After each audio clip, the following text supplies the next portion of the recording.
Our next talk is going to be on combating non-point source pollution in the Ohio River through the use of green infrastructure. Please join me in welcoming our group.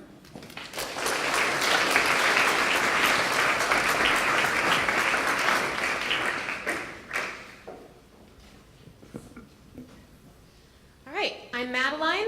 This is Emily, Jacob, Carly, and Tyler. And we are part of the Section 22 of Catalyst 300 program. The problem that we chose to tackle with our innovative solution is that of water. The United Nations recognizes water as a human right and need for survival. But unfortunately, across the globe, there are many places where potable water is not to be found or is very difficult to access. What we decided to focus on for our project was non-point source pollution and an area that it affects specifically in the United States. Tyler. As Maddie stated, we're looking at non-point source pollution, or NPS pollution. Non-point source pollution is defined as pollution resulting from many large non-identical sources. When looking at this picture here, you can see all the aspects that go into non-point source pollution, with that being either parking lots, construction sites, leach fields, and fertilizers. The issue with this is when rainwater comes and brings these aspects into the water, bacteria is then put in the water and comes in contact with both humans and animals. The source that we decided to look at is the Ohio River. It's important to say that the Ohio River is one of the most polluted water sources in the United States today. When looking at this picture, we see that the river starts up here in Pennsylvania and it flows all the way down to the southern tip in Cairo, Illinois. That's a total of 6 states for 981 miles. 25 million people come in contact with this water on a daily basis, and that's not including the millions of animals that also come in contact with this. For example, that being deer, migratory birds, and of course aquatic life. This number should be higher though, due to the river flowing into the Mississippi here. As you can see here, this is the point that it meets. It's important to point out just how the river looks right here. You can see the coloration difference between the two. The Mississippi obviously ranges from Minnesota all the way down to the Gulf of Mexico, and that also contributes to millions of people. So let's say non-point source pollution is in the Ohio River. It is then brought into the Mississippi River itself. This issue has gotten so big that a foundation was created called the Ohio River Foundation. Essentially, the Ohio River Foundation is a foundation of thousands of people coming together on separate points of the year and trying to clean up the river on different points of the river. More specifically, we are looking at Cincinnati itself. As you can see here, these are the 5 major cities that the river flows through. You can see that Cincinnati is the second most major city that it flows through, and you can see the proximity of how close the river is to the city. It's important to show you guys that it also flows from east to west.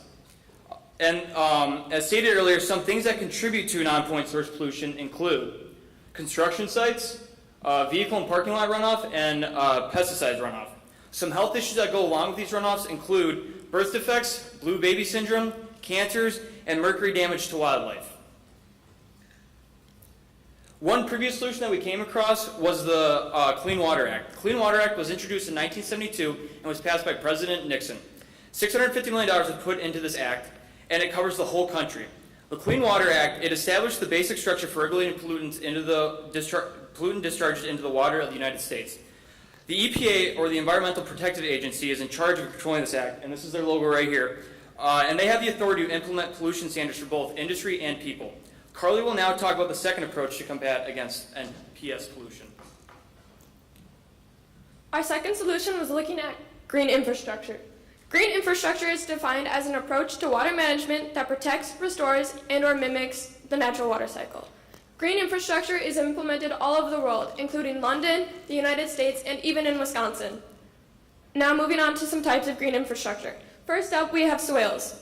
A swale is similar to a ditch, but it has a level bottom.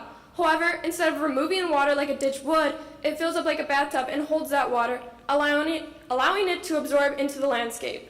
Swales help avoid flooding, soil erosion, and collect water which can be recycled and used to irrigate a garden.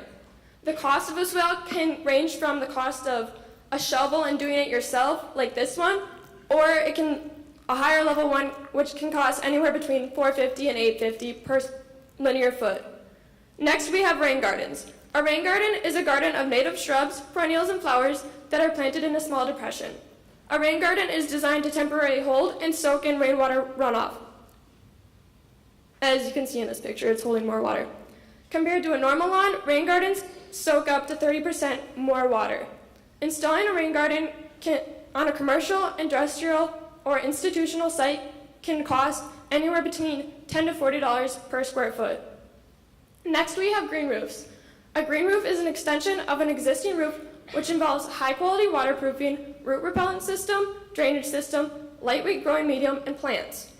Green roofs improve air quality, store water until it is returned to the atmosphere through transpiration and evaporation, and reduce energy costs. In summer, green roofs can retain up to 70 to 90% of precipitation, and in the winter, up to 25 to 40% of precipitation. The EPA estimates the cost of installing a green roof between $10 to $25 per square foot, with an annual maintenance cost ranging from 75 cents to $1.50 per square foot. Compared to asphalt shingles, which can range anywhere between $70 to $160, or metal roofing, which can range from $120 to $900 per square. Additionally, green roofs can double or triple the lifespan of a roof up to 60 years or longer. Lastly, we have permeable pavement. Permeable pavement is a type of pavement that allows for infiltration of fluids. As you can see, water is obviously going through it. This reduces flooding and traps solids and pollutants on the surface, keeping them from polluting the water stream. In this next picture, you can see the difference between on the right side with permeable pavement and the left side with no permeable pavement. The water just sits on top. So the cost of permeable pavement is approximately $4 to $6 per square foot, with an average size driveway costing approximately $5,000. All right, so there are some disadvantages of both of these previous solutions. First of all, the Clean Water Act, as Tyler stated, was enacted in 1972. Over time, it has become very outdated, and it hasn't really been updated to fit new innovation in cleaning up water pollution and the new ways different corporations may dispose of water pollution. Another thing about it is that it's very difficult to enforce. While the EPA has control over larger corporations and companies, private citizens and smaller private businesses don't really have a water police checking to make sure that they're doing things correctly. And there's no way to really make sure that everyone is disposing of their water in the safest manner possible for other water sources. And finally, the Clean Water Act doesn't really allow for the different needs of different regions. It is a nationwide act, and the needs of places like California, which is more desertous, and places like the Appalachians, vary greatly, and the amount of pollution, NPS pollution or otherwise, changes for both of those regions. Green infrastructure is difficult to implement. If you already have a house built, especially if it's an older house, it's hard to put in a green roof. And some people don't know that they can. There's a lot of community apathy towards it because people just don't know about green infrastructure. They don't know about rain gardens. They don't know about swales. And so they don't really care. And a lot of the times when it is implemented in a community, it's often a government project, something like a Parks and Rec Department project to improve the community, so people don't think of it as something that a private citizen can do to improve their own lot. So our solution is a two-part innovative solution based around not only a grassroots campaign about educating the public, as well as creating a top-down piece of legislation to help pull a different audience. The first part is a comprehensive education campaign based around getting people to want to implement green infrastructure. This is built around emotional appeals and to get people to show them the issues that are involved with the river and get them to want to do something about it. It is built around, the first part is a social media campaign built around Facebook, using Facebook's algorithms and statistical data that show for a consistent posting schedule and on peak user days to help drive engagement for the local groups that would implement this part of the solution. The campaign would run for 2 months, with the first month being with 2-day posting on Tuesdays. On the first month would show the issues of the river. This would be everything that was talked about earlier about what's wrong with the river. And then on Thursdays, it's about the groups, what the group's mission statement is, what they've done in the past to help drive and help grow that group's engagement. Because anything that helps the group grow helps our campaign as well. The second month is about green infrastructure. Tuesdays would be about what the green infrastructure is, what it does, why it's beneficial for people to implement green infrastructure. While on Thursdays, it's about what the group has done or wants to do in the future to help grow them further. We also created posters for this. All right, so something that we worked on with these posters was using basic marketing and display techniques to make them more eye-catching and approachable. Have a swale of a good time. It's silly, but you'll remember it. It's catchy. And so we tried to use things like bright colors that complement each other so that they catch the eye and make people pay more attention in conjunction with catchy phrases in these posters to make people pay more attention to them. And these are things that corporations, companies, or places like the Ohio River Foundation could use on Facebook, Instagram, in newspapers and magazines, whatever medium they need to inform the public about what they're doing with different types of green infrastructure. And something else that we tried to do was keep the information on these posters limited. There's a general definition of what each type of infrastructure is, and then there's the cost, and then there's a little blurb, just a description of how you can put it into your own home or your own private lot. So to keep this nice and concise, it's easy to catch the eye, people pay more attention to it, and they can take in a fair amount of information on a quick little poster. So the second half of our solution is a piece of legislation implemented at the local level about a change in how water bills are calculated. The goal for this, well, the first part of the solution, the education campaign, gets the people who care already and shows them what they can do. This part is meant to pull from that apathetic middle, the people who don't care enough about the issues, but still want to save money for themselves and in turn helps the environment. This would be implemented through a multiplier added to the end of how the water bill is already calculated. So if you can see from the function on the top left, in an example lot of someone owning their lot that is entirely just a rain garden, 100% permeable, they would pay about half their current water bill. While if their lot was nothing but pure cement, they'd pay about 1.5 times their current water bill as a way to incentivize people to implement different green infrastructure options. Now, if the city thought this was too much of a drastic change, there is a second option. It's easy to edit slightly.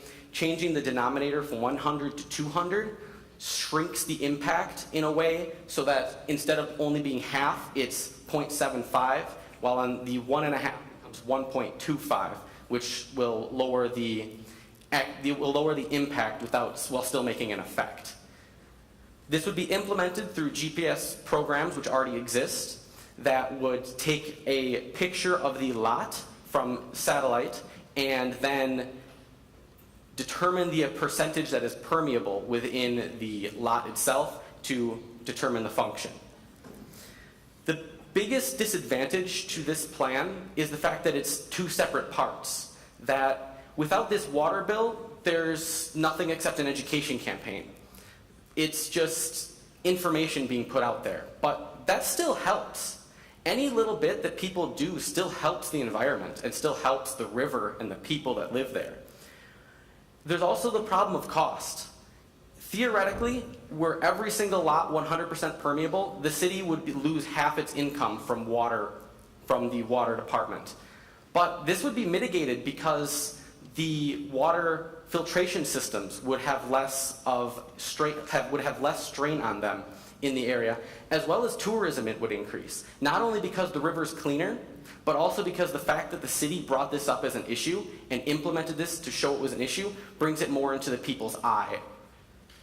And there's also the issue that this is kind of small. It's on a certain small area, and it wouldn't necessarily affect the big rivers, but that actually goes into its greatest strength.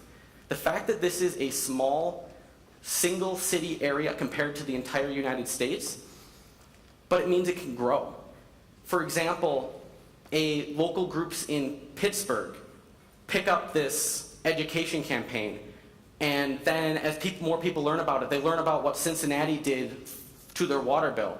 And that gets implemented in Pittsburgh, maybe edited slightly so that it gets passed, but it still has an effect. And then everyone in Cincinnati has now cleaner water than they had before because Pittsburgh's water is cleaner. And it keeps spreading across the entire nation because it can. So as Maddie alluded to at the beginning of this presentation, water is the most important medium in the world. It's essential for all life, and more importantly to life than just water is clean water. And the reality is that the majority of the water on our planet is not actually accessible for our use, and the water that is available is subject to pollution. Non-point source pollution is the biggest threat to this water quality in the U.S. As deemed by the EPA, non-point source pollution is the leading form of pollution in lakes, rivers, and streams across the country. It's for this reason we chose this form of pollution to focus on. In researching past solutions for the improvement of water quality, Tyler told us that we looked at the Clean Water Act. The Clean Water Act is a nationwide act, and while it had a nationwide impact in improving the water quality, it neglected to identify specific bodies of water that needed more attention than others. It's for this reason we chose a specific body of water, the Ohio River, which the EPA also deemed, as Tyler mentioned, one of the most polluted rivers in the U.S. In further research into specific solutions to combat non-point source pollution, Carly told us that we found green infrastructure. We really liked the idea of green infrastructure because it does what it's supposed to do, and that is that it returns water to the ground where it falls. If we can do this, return water where it falls, it reduces the amount of runoff that actually flows into the combined water source, in our case, the Ohio River, thus reducing the amount of pollutants that can actually reach that point, therefore reducing the amount of pollution in the river itself. In sticking with the idea of green infrastructure, we realized that it had disadvantages, like Maddie mentioned. The biggest one being that how do we get people to actually implement green infrastructure on an individual basis? The idea is that if we can get many people to implement this, it'll increase the area of water that's actually mixed into the ground rather than flowing into the combined source. And so we took another cue from the Clean Water Act to do so. The Clean Water Act put regulation on individuals, enforcing them or suggesting that they act on behalf of the community, and in this case, the environment as a whole. So how we adapted this to our plan was we modified the water bill in such a way that it would incentivize individuals to implement green infrastructure on an individual level. Therefore, it was through the inspiration of these past solutions that we came up with our own innovative solution of incentivizing the use of green infrastructure on an individual basis so that we would increase the area over which rainwater and stormwater is absorbed, thus reducing the amount of runoff that enters lakes, rivers, and streams, and therefore reducing the amount of pollution that reaches them. Thank you for your time and attention. We would happily take any questions you may have for us.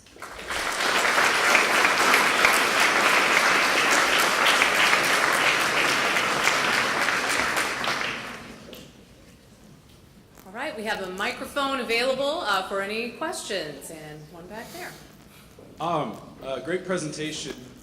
Thinking about this, right, the focus is on increasing permeability, reducing kind of standing water around the community. Is that?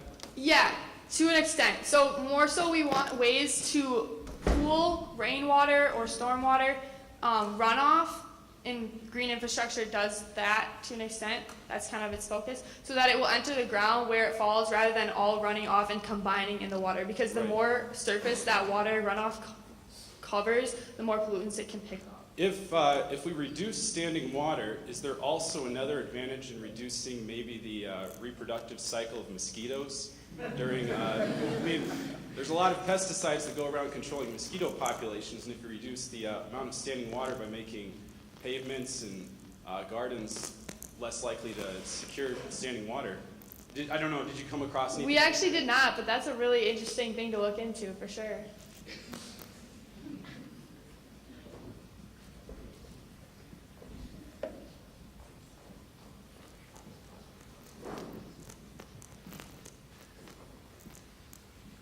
Earlier you mentioned the price of the alternative pavement that the water runs through, but what is the comparison of that pavement to regular pavement?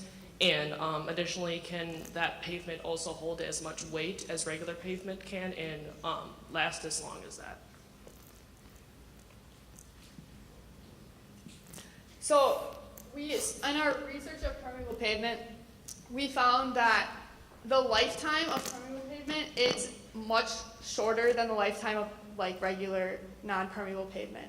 The cost, I believe, is 60% less. 60% less, yeah, but it could potentially add up to be more as it has to be replaced more often. So we don't have exact numbers on that, but that's kind of a little bit of a synopsis. Does that help? Or does that answer your question?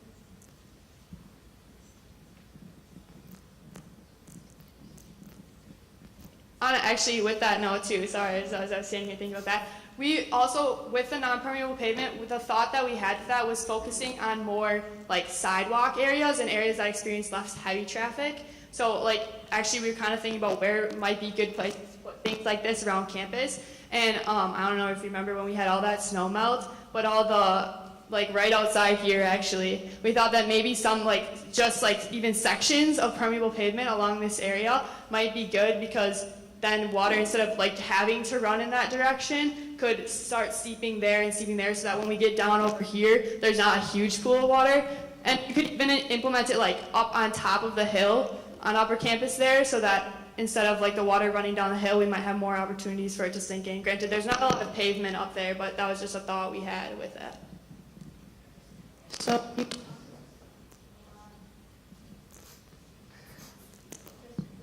We talked a lot about individual actions, and that's awesome, but when you think about like in cities where like most of like the huge pavement are, it's like the big corporations and like the huge, big.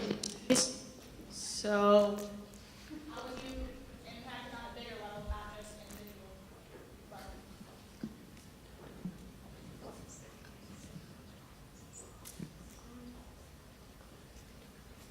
a lot of commercial and industrial buildings already implement green roofs, so that's a start with implementing it with like industries and less of an individualized approach. And again, with permeable pavement, like we can implement it here at Ripon College. It wouldn't be that big of a problem.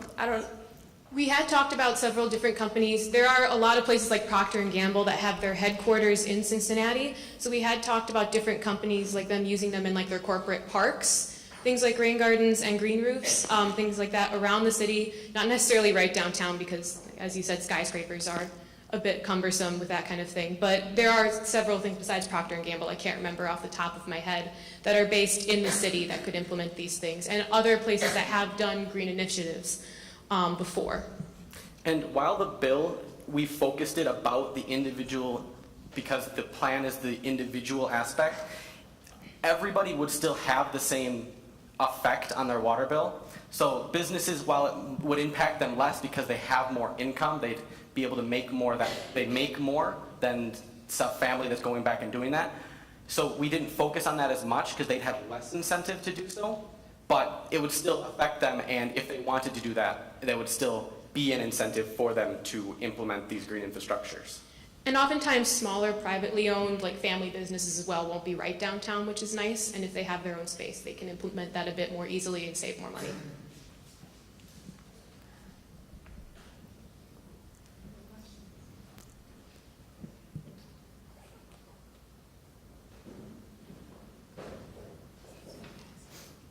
All right, please join me in thanking our latest group.